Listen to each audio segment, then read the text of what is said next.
Welcome to the weekly Torah Power-up in less than 10 minutes, based on the wisdom and teachings of the Rebbe, brought to you by Chabad of Nebraska. The Jewish calendar kept today is actually a relatively recent one. It was only instituted in about the 5th century CE by a man named Hillel. Now, not the Hillel that you may be thinking of from the stories you heard in Hebrew school, stories including the one where he climbed on top of the study hall because he couldn't afford the entrance fee when he had traveled from Babylon to Israel to study Torah, and it started snowing and they found him snowed in on top of the building. Or a story where when he was already the sage of Israel, someone had a bet whether they could make him lose his temper, and he came on Friday while he was taking his pre-Shabbat bath and kept on annoying him, asking him silly questions. And Hillel didn't lose his temper. We are not talking about that Hillel. We are talking about a great-grandson who lived several years later, who realized that the system the Jewish people had for setting up the calendar, which was a very varied system, was not going to work. It was untenable because the court of the Jewish people was going to be disbanded, and that was a necessary aspect of the calendar. As we'll see in a moment, he realized he had to set a fixed calendar. The system was that witnesses would have to come and testify concerning the moon. The moon told us when there was a new month. When the moon crossed over the sun, crossed in front of the sun, and the reflection of the moon switched sides from being the banana one way to being a banana the other way, then you knew it was a new moon. And they would have to testify in front of the court, and the court would certify new month. But if the court was not going to be in session anymore, if it was going to be disbanded, then they had to have a fixed calendar. And the fixed calendar was set up by this man named Hillel, and it had several rules. Interestingly enough, some of the rules concern specifically when the holidays should occur concerning the days of the week. For example, we do not want Yom Kippur to be on Sunday or on Friday. And they set up the calendar in such a way. Which brings us now to a very interesting question. Specifically this year, we have a very interesting occurrence. The first day of Rosh Hashanah is Shabbat. And obviously that makes the second day on Sunday. But when Rosh Hashanah is on Shabbat, we do not blow the shofar. And that begs the question, why would they set up a calendar where one of the basic principles of the holiday of Rosh Hashanah, blowing the shofar, which is actually a biblical commandment, versus dipping the apple in the honey, say, which is a custom that was accepted by the Jewish people later on, the biblical commandment is actually not kept because of the calendar. And if we could play with the calendar for a day or two, then why shouldn't we set up the system where Rosh Hashanah would not fall out on Shabbat? And interestingly enough, going the other way, the Rosh Hashanah, the first day of Rosh Hashanah, cannot fall out on Friday, which is very strange, specifically because Rosh Hashanah is actually commemorating the creation of Adam. And Adam was created, as you may remember from Hebrew school again, on Friday. So why wouldn't they set up the calendar where Rosh Hashanah could occur on Friday, which is actually the day of the week it's commemorating? Let's focus actually on the Rosh Hashanah on Shabbat, where we do not blow shofar, which is this year.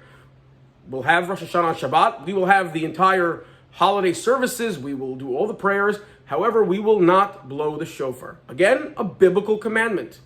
Why would we set it up that it can fall out in this way? Why wouldn't we have where it always is 2 weekdays? It's always a Sunday and a Monday, a Tuesday and a Wednesday, and then you could have the shofar blown on both days of Rosh Hashanah, as is the commandment in the Torah. Now keep in mind that Rosh Hashanah is kept as 2 days of holiday throughout the world, even in Israel.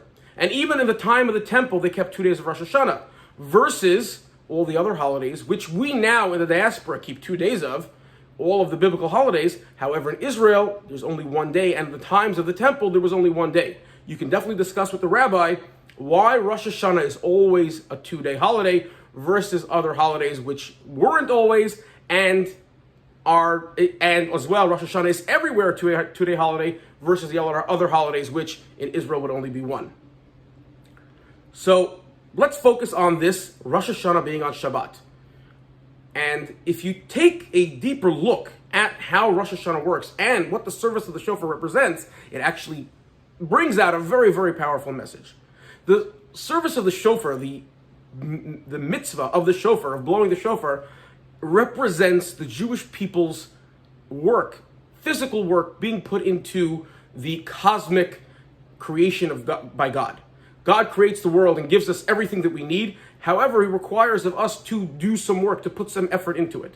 And the blowing of the shofar represents that aspect. That's why we blow the shofar.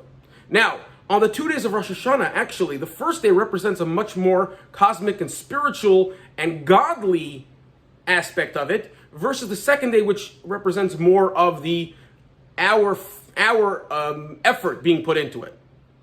Now, on the first day of Rosh Hashanah, we would blow shofar no matter what, because we still have to have that aspect of our own physical efforts being put into the job. And that's why we do it. And on the second day as well, then the focus is much more on it. However, in a sequence like we have this year, where the first day of Rosh Hashanah is on Shabbat, we see the full focus of God's control over everything on the first day. And you might say, if God's in control of everything, we can take a step back. We don't have to be involved, especially when in a system where Rosh Hashanah is on Shabbat and we don't even blow the shofar. We don't notice our physical effort being put into things. We don't notice it. That's why they said the second day of Rosh Hashanah, however, we focus and we realize that the effort of the human, the effort of the Jew, is of tantamount importance. It's right up there. It can be all on its own. Even when you have the full glory, the Shabbat of God's power and creation and giving us everything that we need, we still need the second day. And you can realize that the full focus of the Jewish people is entirely necessary. And we can notice on the second day of Rosh Hashanah, even without the first day having some shofar blown, even without any effort, so to speak, on the first day, the effort fully on the second day really brings us that focus of the power of the Jewish people.